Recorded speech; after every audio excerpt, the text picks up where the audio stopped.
কেমন আছো বন্ধুরা? আমি গৌরব চ্যাটার্জি, আমি একজন সাইকোলজিস্ট। আজকে তোমাদের রন্ডা বার্নের লেখা দ্য পাওয়ার বই থেকে কিছু আমি শোনাচ্ছি। একটা ইম্পর্টেন্ট চ্যাপ্টার হলো অনুভবের শক্তি। দ্য পাওয়ার বইটা যে বাংলা ভার্জন, যেটার নাম হলো শক্তি, আমি তার থেকে পড়ছি। দিচ্ছি যে জীবনে তোমার ভাবনা এবং শব্দের কোনো শক্তি নেই, তোমার অনুভূতি ব্যতি রেখে। যার জন্য আমি অ্যাফার্মেশনেও বলি যে অ্যাফার্মেশন শুধু বলে গেলে হবে না, তার মধ্যে একটা ফিলিংস বা অনুভূতি আনতে হবে। তো অনুভূতি ছাড়া শুধু শব্দের কোনো ক্ষমতা থাকে না। দিনের মধ্যে তুমি এমন অনেক কিছু ভাবো যা কোনো কিছুতেই কোনো মাত্রা যোগ করে না, কারণ তোমার অনেক ভাবনাই তোমার মধ্যে কোনো দৃঢ় অনুভূতির প্রকাশ ঘটায় না। বলিষ্ঠ অনুভূতি শুধু বিবেচ্য। তো আমাদের ভেতরে নানান অনুভূতি, সেগুলো যে খেলে ভেতরে, সেগুলো অনেক অনুভূতি আসতে পারে। তো সেগুলো তত গুরুত্বপূর্ণ নয়, কিন্তু যে অনুভূতিগুলো বলিষ্ঠ, মানে অনবরত, যেটাকে বলে ডমিনেন্ট থটস, ডমিনেন্ট যে থটসগুলো আছে, সেটাই তোমাকে পুরো ডমিনেন্ট করবে তোমার চিন্তার ভেতরে। তো একমাত্র বলিষ্ঠ অনুভূতি বা ডমিনেন্ট থটস, এটাই তোমার জীবনে পরিবর্তন আনতে সক্ষম। তো বলছে, তোমার ভাবনা এবং শব্দের যদি উড়োজাহাজ হিসেবে কল্পনা করা হয়, তবে তোমার অনুভূতি হচ্ছে জ্বালানি। মানে তুমি কি হতে চাও কি না হতে চাও, সেটা যদি তোমার কল্পনা, তোমার উড়োজাহাজ হিসেবে কল্পনা করা যায়, মানে তুমি যেটা হতে চাও, তোমার ভাবনা দিয়ে তুমি এগোচ্ছ, সেই জিনিস তোমার যে লক্ষ্যের দিকে তুমি তোমার ভাবনাটাকে নিয়ে যাচ্ছ। তো তার ভেতরে যে অনুভূতি, যেটা, সে অনুভূতিটাই হলো পেট্রোল বা জ্বালানি। তো তোমার লাইফটা তুমি কীভাবে নিয়ে যাবে, তার জ্বালানি হলো, তার যে পেট্রোল বলতে গেলে যা বোঝায়, সেটা হলো তোমার এই অনুভব, সেই জিনিসটা ফিল করা। তো এই ফিলিংস দিয়েই কাজ। এখন বলছে কি, যে যদি তুমি ভাবো যে আমি আমার বসকে সহ্য করতে পারছি না, সেই ভাবনাটা তোমার বসের ব্যাপারে একটা প্রচণ্ড একটা নেগেটিভ অনুভূতি প্রকাশ ঘটাচ্ছে, এবং তুমি নেতিবাচক অনুভূতি বিতরণ করছো। পরিণামে তোমার সঙ্গে বসের সম্পর্ক ক্রমাগত খারাপ থেকে আরও খারাপ হয়ে যাবে। যেটা হয়ে থাকে অনেক ক্ষেত্রে, যে বসের প্রতি একটা ভেতরে রাগ, একটা বিদ্বেষ ভেতরে থাকছে, সেই অনুভূতি আস্তে আস্তে তোমাকে বসের এগেনস্টে করে দেবে, এবং তার প্রতি যা কিছু নেগেটিভ ফিলিংস তাই তোমার ভেতরে থাকবে, তার সঙ্গে সম্পর্ক তোমার খারাপই হবে। আবার অন্যদিকে কি বলছে, যদি তুমি ভাবো আমার চাকরিতে আমি কিছু চমৎকার মানুষের সঙ্গে কাজ করি, তবে সেই শব্দগুলো তোমার সহকর্মীদের প্রতি তোমার ইতিবাচক অনুভূতি ঘটায়। এক্ষেত্রে তুমি বিতরণ করছো ইতিবাচক অনুভূতি, ফলস্বরূপ তোমার সঙ্গে তোমার সহকর্মীদের সম্পর্ক দিন দিন আরও ভালো হবে।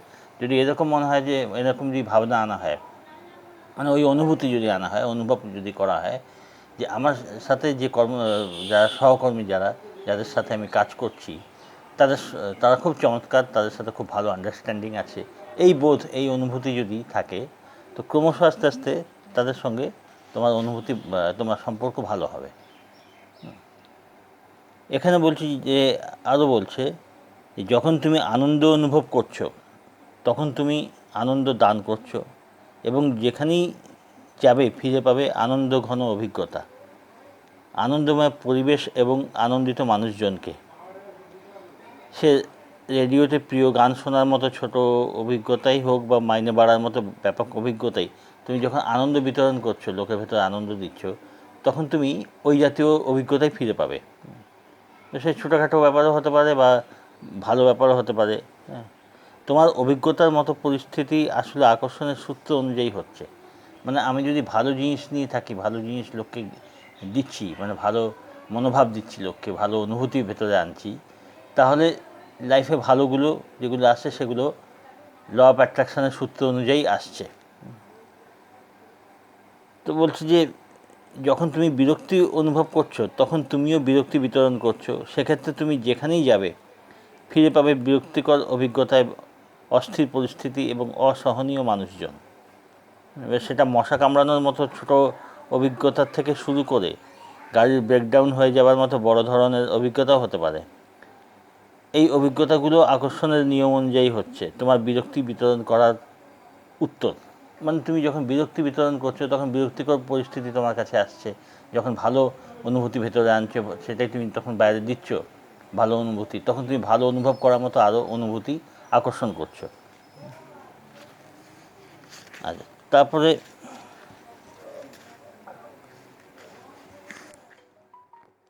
আর এক জায়গায় কী বলছে যে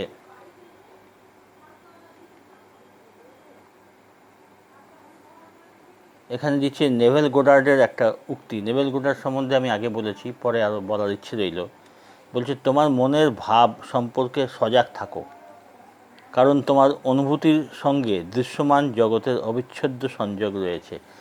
হ্যাঁ, মানে তোমার অনুভূতির সঙ্গে তোমার বাইরে যে দুনিয়া তুমি দেখছো তার সঙ্গে খুব জোরালো অবিচ্ছেদ্য সম্পর্ক, মানে ওয়েল কানেক্টেড সম্পর্ক রয়েছে তোমার যে দুনিয়া তুমি রয়েছো তার সাথে তোমার ভাবনা। ওই জন্য নিজে ভাবনার দিকে খেয়াল করো যাতে ভুলভাল ভাবনা বা অস্বাস্থ্যকর ভাবনা যেন না আসে, তাহলে সেটাই কিন্তু তোমার লাইফে আসবে। বলছে জীবন তোমার কাছে তার মতো ঘটছে না।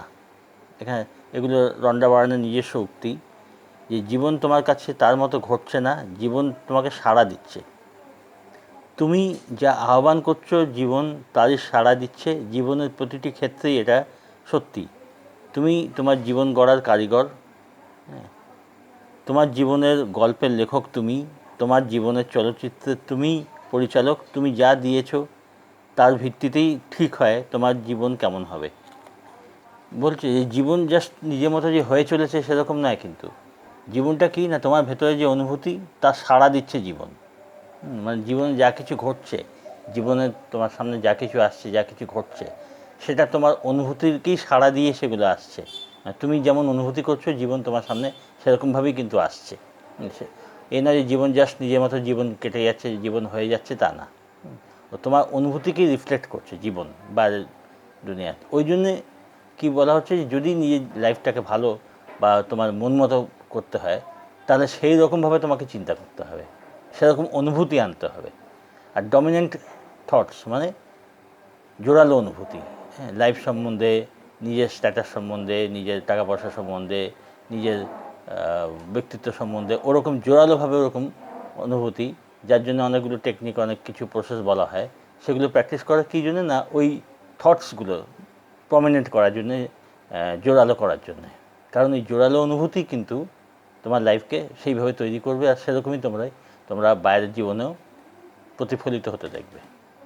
ঠিক আছে, এই পর্যন্ত আজ থাক। পরের ভিডিওগুলো দেখতে থাকো, এটাও মন দিয়ে দেখো, এটা খুবই ইম্পর্ট্যান্ট জিনিস এর মধ্যে রয়েছে। আর ভালো থেকো, সঙ্গে থেকো।